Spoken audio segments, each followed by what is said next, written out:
никого. Столько народу было. Можно сказать, жутковато. Чтобы персонал не подумал, что мы здесь чисто отсиживаемся. Весь аэропорт вымер. Здесь встречаются только пару сотрудников, пару уборщиц. Людей вообще нету. То ли все улетели, успели до тайфуна, потому что что-то в этот раз у нас путешествие не задалось. Самолет должен был быть завтра. Вдруг, откуда ни возьмись, тайфун. Поэтому нам самолет отменили. Нам пришлось поменять на самолет пораньше, чтобы добраться до Инчона. Что мы будем делать? Непонятно. Отелей на самом терминале там мало, буквально пару отелей. Они все уже забиты, уже все узнал. Сначала Крис был оптимистически настроен. Ему понравилась мысль, что провести целый день на терминале.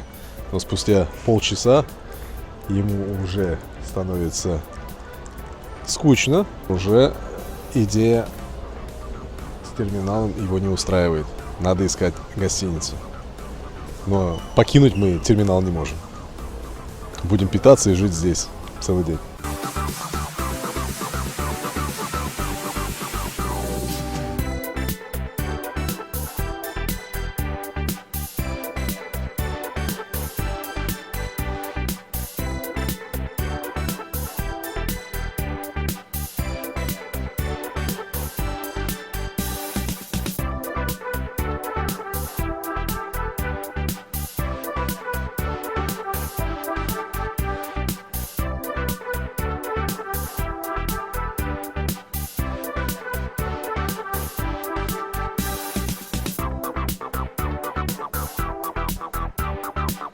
Короче, здесь только один отель.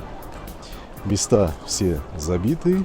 Чтобы остановиться в каком-то другом отеле, нам нужно будет покинуть транзитный терминал. Это то, что мы сделать никак не можем. Нас просто не впустят, если мы покинем. Поэтому до завтра нам где-то нужно будет прилечь. Думаем, будем лежать на скамейках. Но вроде бы пообещали, что если в транзит отеле там будет место, сказали подойти после 11 часов. Отель стоит офигеть как дорого. 180 тысяч за двоих, при том, что это просто такая комнатка, чисто поспать. И то, там тоже есть правило. Нельзя находиться более 10 часов. Сейчас мы отправимся в лаунж. Так как у нас еще остались мили, мы периодически летаем на Тэхангонге. Это Korean Air. И у нас копятся поинты. С помощью этих поинтов можно остановиться в лаунж хоть где-то, чтобы и перекусить. И можно будет какое-то время покайфовать, чтобы туда-сюда не ходить, не бродить нигде. Но опять же таки, там тоже ограничение до 10 часов только. В 10 часов закрывается. Всех просят выйти, в общем. Открывается опять утром. В общем, там остаться на ночь никак нельзя. Так, у них здесь имеются два лаунжа. Один поменьше. Сейчас то, что мы проверили, это поменьше. Поедем в другой, который побольше. Для нас сейчас миссия, если мы не найдем отель, нам надо найти какие-нибудь пустые лавки и провести полных, я посчитал, даже не 24, а 26 часов. Здесь хорошо в лаунже то, что есть где сполоснуться. Сейчас идем в другой лаунж. В том лаунже можно оставаться до 12 часов, хоть подольше. Когда выгонят нас, будем искать какие-нибудь скамейки.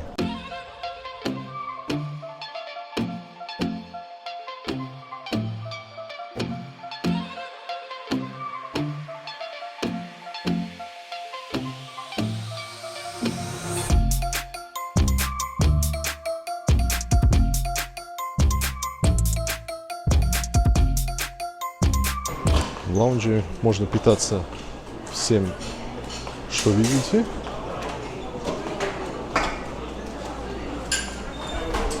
Пока лаунж открыт.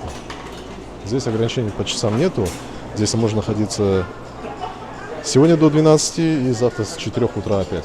Здесь есть разные сэндвичи, салаты, молоко, кофе, жареное, жаркое, супы.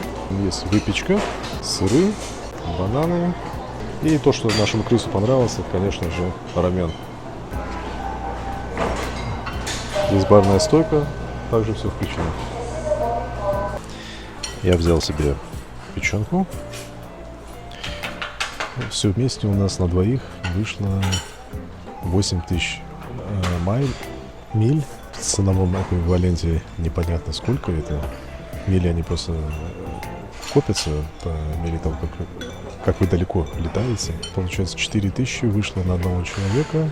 Здесь можно покушать, здесь можно искупаться. И, по крайней мере, здесь можно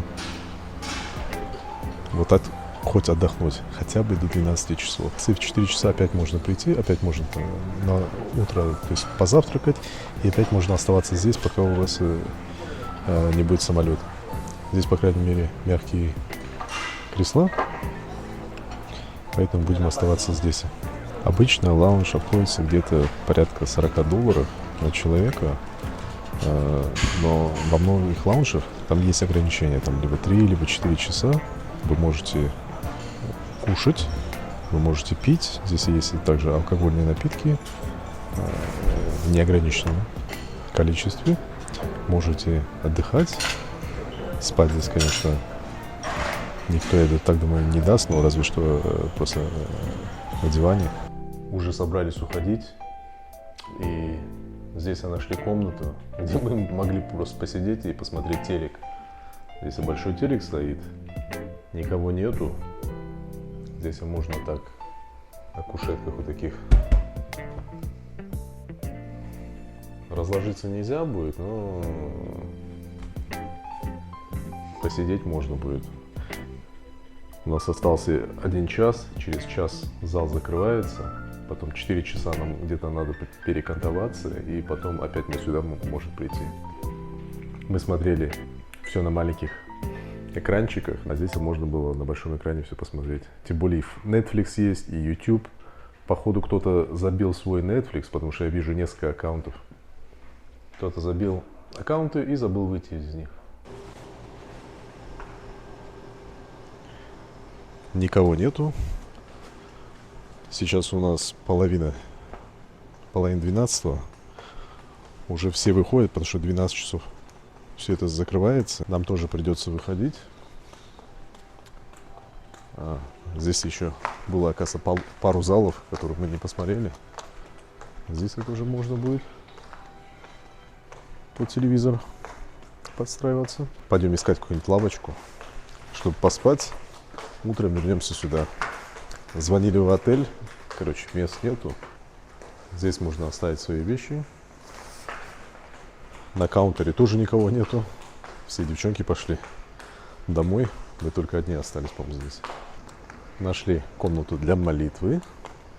Ну-ка глянем.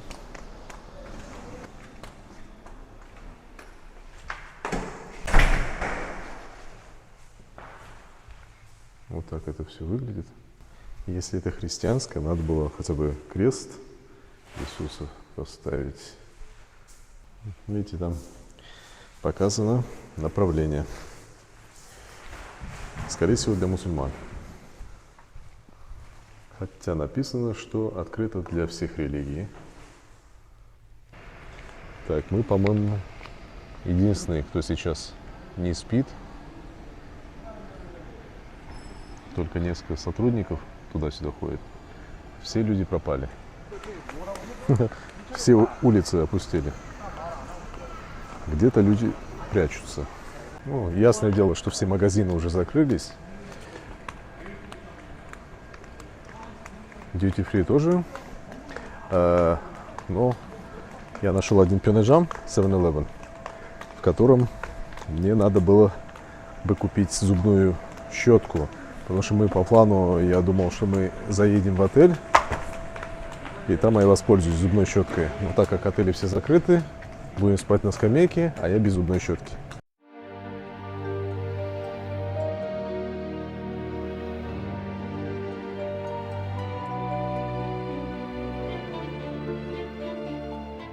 Весь аэропорт вымер. Здесь встречаются только пару сотрудников, пару уборщиц. Людей вообще нету. То ли все улетели, успели до тайфуна, потому что Завтра будет тайфун. Сегодня ночью он уже в Пусане. Дойдет до сюда где-то ближе к вечеру. За это время, думаю, мы успеем улететь. Вот так люди спят. Те, кто остались. Но если Starbucks закрылся, тогда точно людей нет. На камере, наверное, слышно будет, как я шлепаю сланцами. Дело в том, что мы свою обувь отправили багажом, а так как был у нас дождик, и мы думали, что мы здесь еще денек погуляем, поэтому решили надеть вот такие шлепанцы.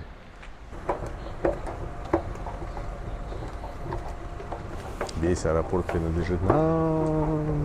Сейчас проверим то место, где мы видели койки. В принципе, здесь можно будет упасть на любую скамейку. Людей вообще нету. Но на всякий случай, как говорится, глянем. А вот нашел, где все люди. Здесь есть отдельная комнатка. На этой стороне мы не были. Здесь есть отдельное помещение, где люди могут поспать.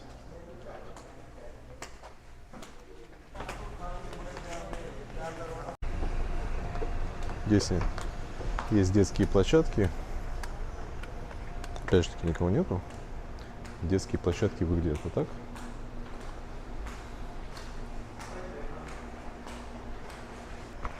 Здесь нам не повезло.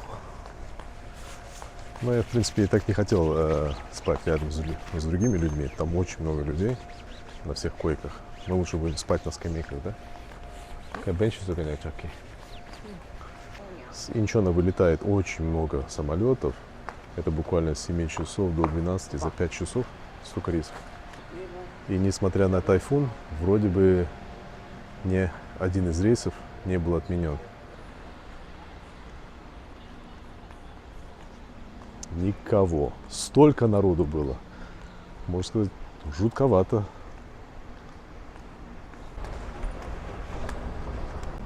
Вот попробуем вот такие лавочки.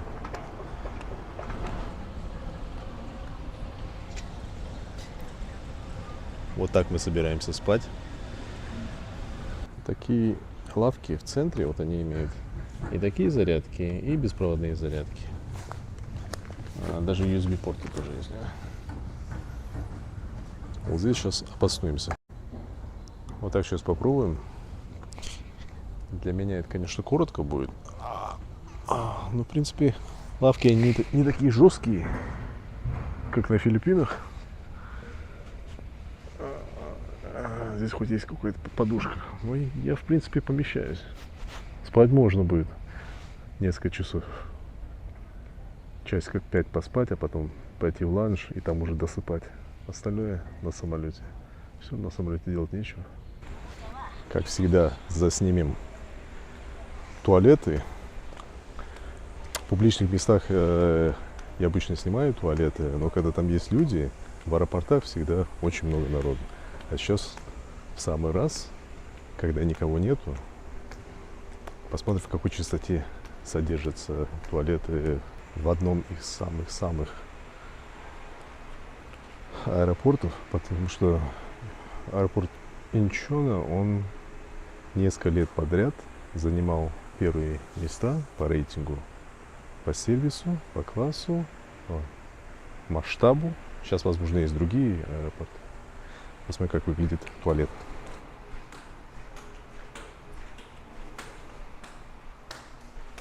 Туалеты светлые. Ну, разумеется, все как всегда на сенсорах. Мыло всегда, конечно же, есть.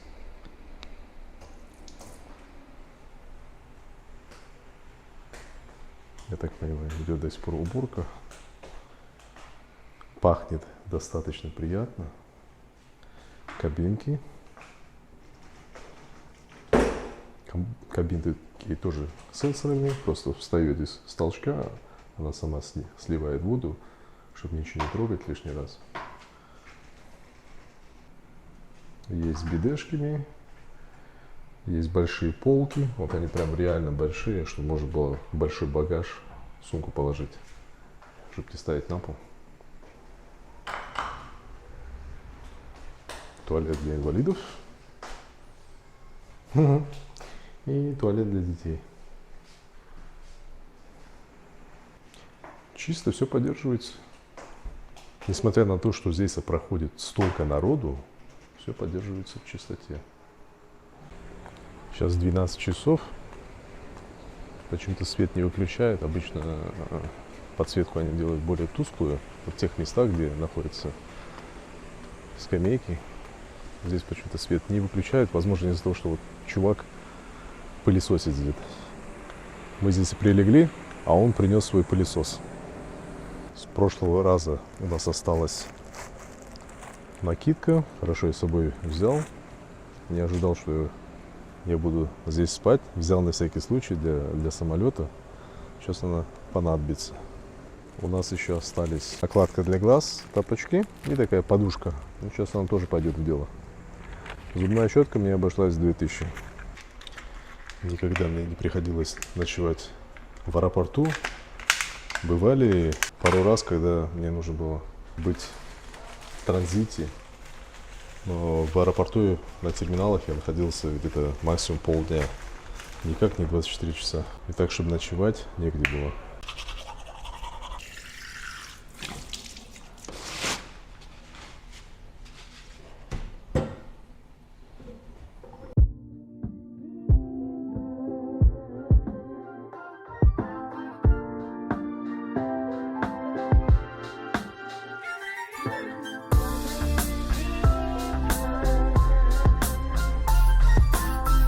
Проспали только 2 часа. Я не знаю, кому это в кайф. Все тело болит.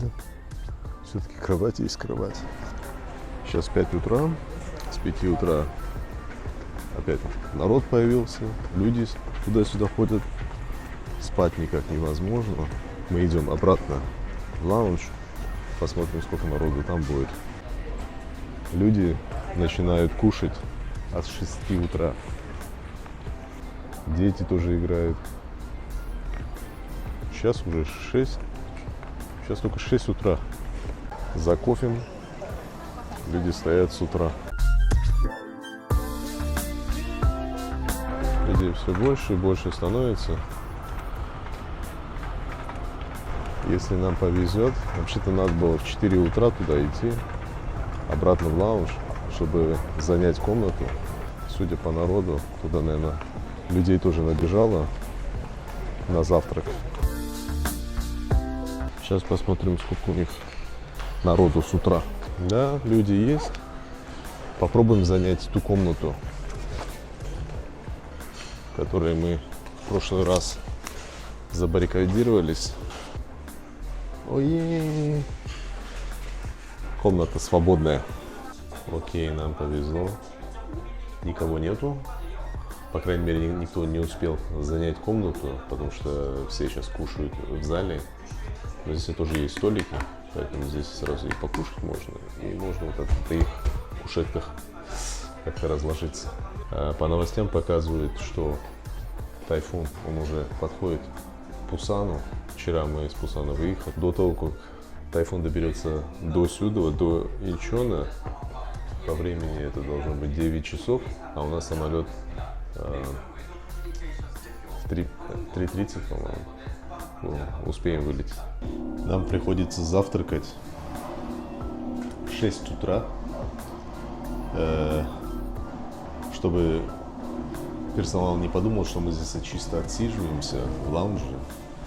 Поэтому пришлось взять не сколько что поесть, чтобы сделать вид, что мы здесь все-таки кушаем. А нам еще надо здесь находиться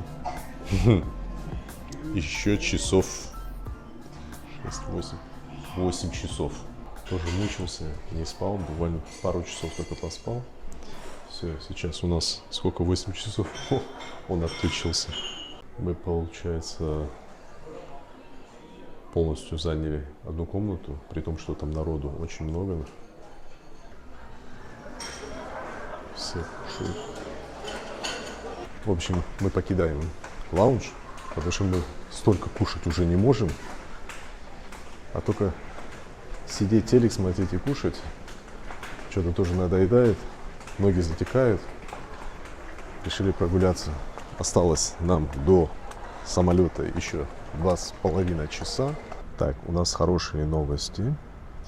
Во-первых, плохая новость и хорошая. Плохая — это то, что самолет задержали на 40 минут. В связи с тем, что, по-моему, не хватает пассажиров. Они пассажиров не могут найти, которые прибыли. Все вот из-за этого урагана. Хорошая новость в том, что нас апгрейдили бесплатно на бизнес. То есть мы будем лететь с комфортом. Правда, места нам дали в проходе. Получается, не у окна, а изначально я заказывал у окна, так как Крис хотел, так как мы летим днем, чтобы Крис мог в окошко посмотреть. Но зато с комфортом полетим.